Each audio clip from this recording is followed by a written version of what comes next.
చలో ముందుగా ఈనాడుతో స్టార్ట్ చేద్దాం. ఈనాడులో 5 ఏళ్లకు 5గురు ప్రధానులట. అలాగైతే దేశం అభివృద్ధి చెందుతుందా? ఇండియా కూటమిపై ప్రధాని మండిపాటు. దేశం తెలంగాణ అభివృద్ధికి నాది గ్యారంటీ. కాంగ్రెస్ బీఆర్ఎస్లది అవినీతి బంధం. RRR కలెక్షన్లను మించి RRR వసూళ్లు. వేములవాడ వరంగల్ సభల్లో నరేంద్ర మోదీ. వేములవాడ బీజేపీ సభలో అభివాదం చేస్తున్న ప్రధాని మోదీ. పక్కన పెద్దపల్లి, కరీంనగర్, ఆదిలాబాద్ అభ్యర్థులు గోమాస శ్రీనివాస్, బండి సంజయ్, గోడం నగేష్.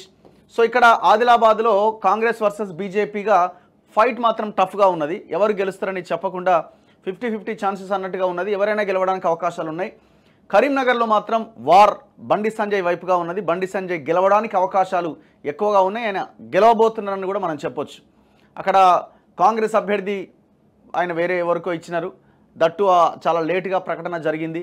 ఎంతో ప్రయత్నం చేసినా అక్కడ అవకాశం అయితే లేకుండా పోయింది.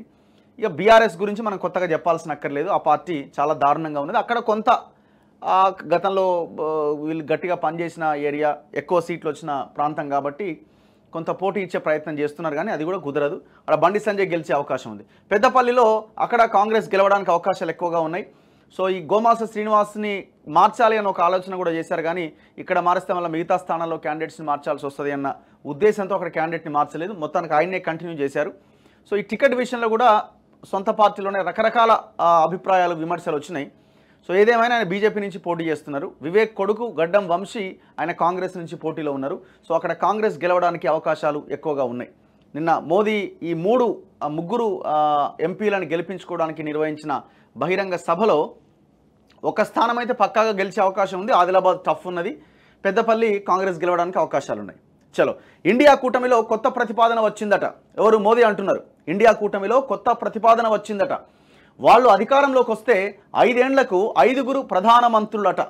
ఏడాదికి ఒకరని అనుకుంటున్నారు. ఏడాదికి ఒకరు అని అంటున్నారు. ఏడాదికి ఒక ప్రధానమంత్రితో దేశం బలోపేతం అవుతుందా?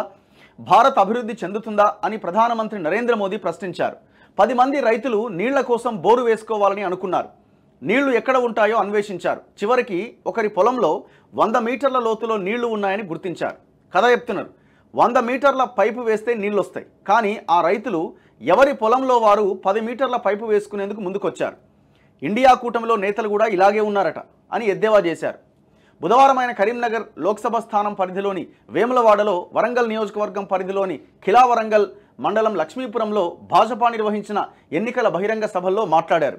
సో ఇక్కడ వరంగల్ అభ్యర్థి ఆరూరి రమేష్ని గెలిపించడానికి కూడా ఆయన ప్రయత్నం చేస్తున్నారు. అక్కడ కూడా ఛాన్సెస్ 60-40, 50-50 అన్నట్టుగానే ఉన్నాయి. బేసిక్ ఏమైపోయిందంటే కాంగ్రెస్ గన్ షాట్గా గెలవాల్సిన సీట్ అది. అక్కడ ఆయన ఎవరో బీఆర్ఎస్ నుంచి ఆయన మొత్తం పెద్ద సీనియర్ లీడర్, ఆయనకు మించిన ఆయన లీడర్ లేడని మరి ఎవరు చేసిరో, రేవంతా లేకపోతే మిగతా నాయకుల ఎవరి ప్రోద్బలంతో ఏం జరిగిందో, లేకపోతే టీడీపీ ఏమైనా ఇలా వర్కౌట్ అయిందా, ఆ ఈక్వేషన్ ఏమైనా వర్కౌట్ అయిందో తెలియదు. కానీ కడియం శ్రీహరి కూతురుకు ఆల్రెడీ బీఆర్ఎస్ టికెట్ వస్తే ఆ టికెట్కి ఆమె రాజీనామా చేసి కాంగ్రెస్లోకి వస్తే ముందుగా చేసుకున్న ఒప్పందం ప్రకారం ఆమెకి ఎంపీ టికెట్ ఇచ్చారు. పెద్ద గందరగోళం అయింది. ఆ వరంగల్ గెలుచుడేమో కానీ మిగతా ప్రాంతాల్లో పెద్ద డ్యామేజ్ అయింది పార్టీ. సో ఇప్పుడు బీజేపీ ఎవరికి ఇచ్చారు? ఆయన ఆరూరి రమేష్కి ఇచ్చారు. ఆయన పెద్ద ఇక సూపర్ స్టారే.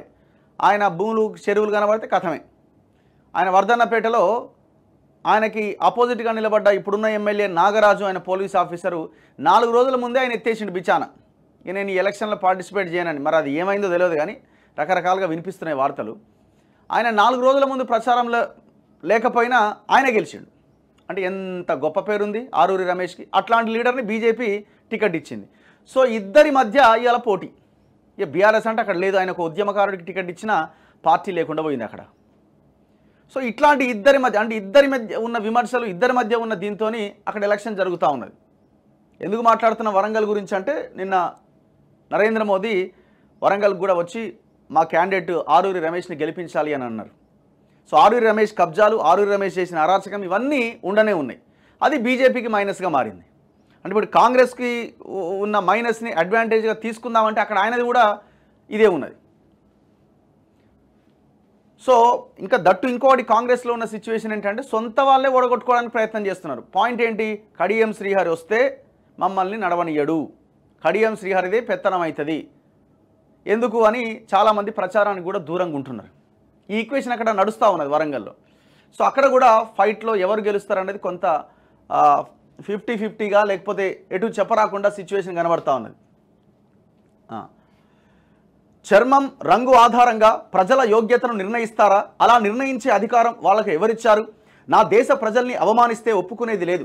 నన్ను నిందించండి సహిస్తా. చర్మం రంగు ఆధారంగా నా దేశ ప్రజల గౌరవాన్ని నిర్ణయిస్తే ఎంతమాత్రం సహించను అని ప్రధానమంత్రి నరేంద్ర మోదీ అన్నారు.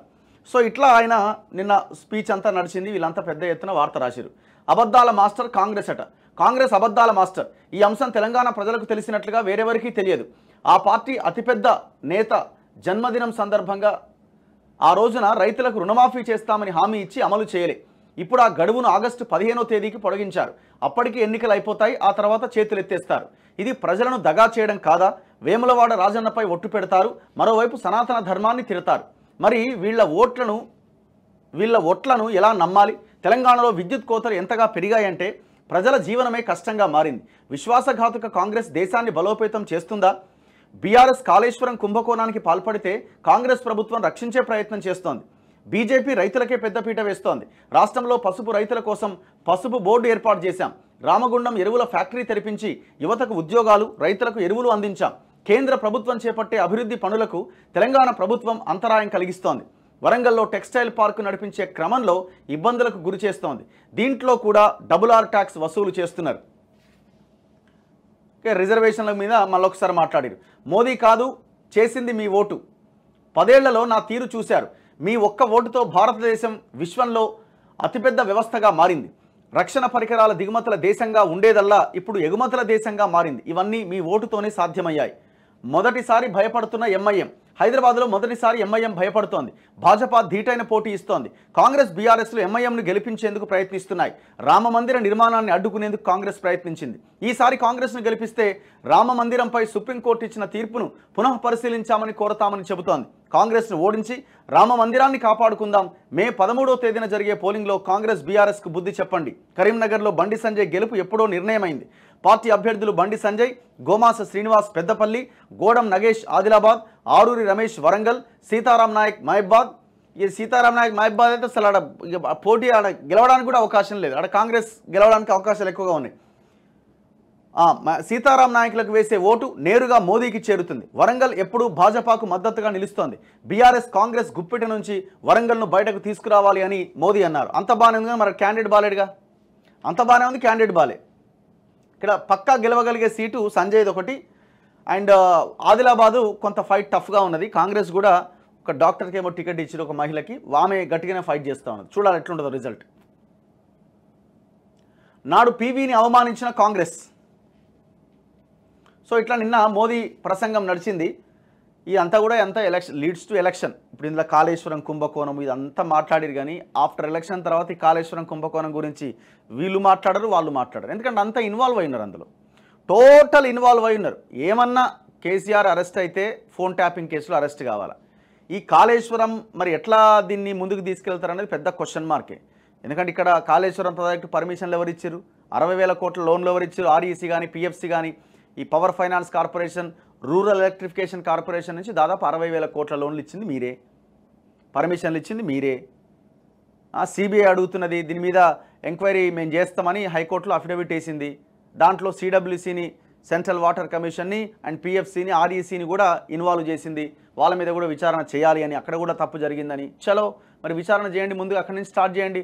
అక్కడి నుంచి స్టార్ట్ చేస్తే ఆటోమేటిక్గా రాష్ట్రంలోకి ఎంటర్ కావచ్చు. ఇవన్నీ చేయరు. ఎలక్షన్ల తర్వాత ఎవ్వరు మాట్లాడరు. ఏ లీడర్ మాట చూసుకున్నా అట్లనే ఉన్నది. నేను ఓన్లీ ఒక లీడర్ గురించి మాట్లాడుతున్నాను. ప్రతి రాజకీయ నాయకుడి యొక్క మాట ఎలక్షన్లకి ముందు ఓహో ఆహా అనిపిస్తుంది. ఆ తర్వాత ఉత్తదే తుస్సే. అసలు మళ్ళా నోరు తెరిస్తే అడగండి ఇక మీరు. చలో. సో నిన్న ఇట్లా నరేంద్ర మోదీ స్పీచెస్ కనబడతా ఉన్నాయి. నిన్న స్పీచ్ కనబడతా ఉన్నది. ఈనాడులో వీళ్ళు ప్రధాన వార్తగా రాశారు.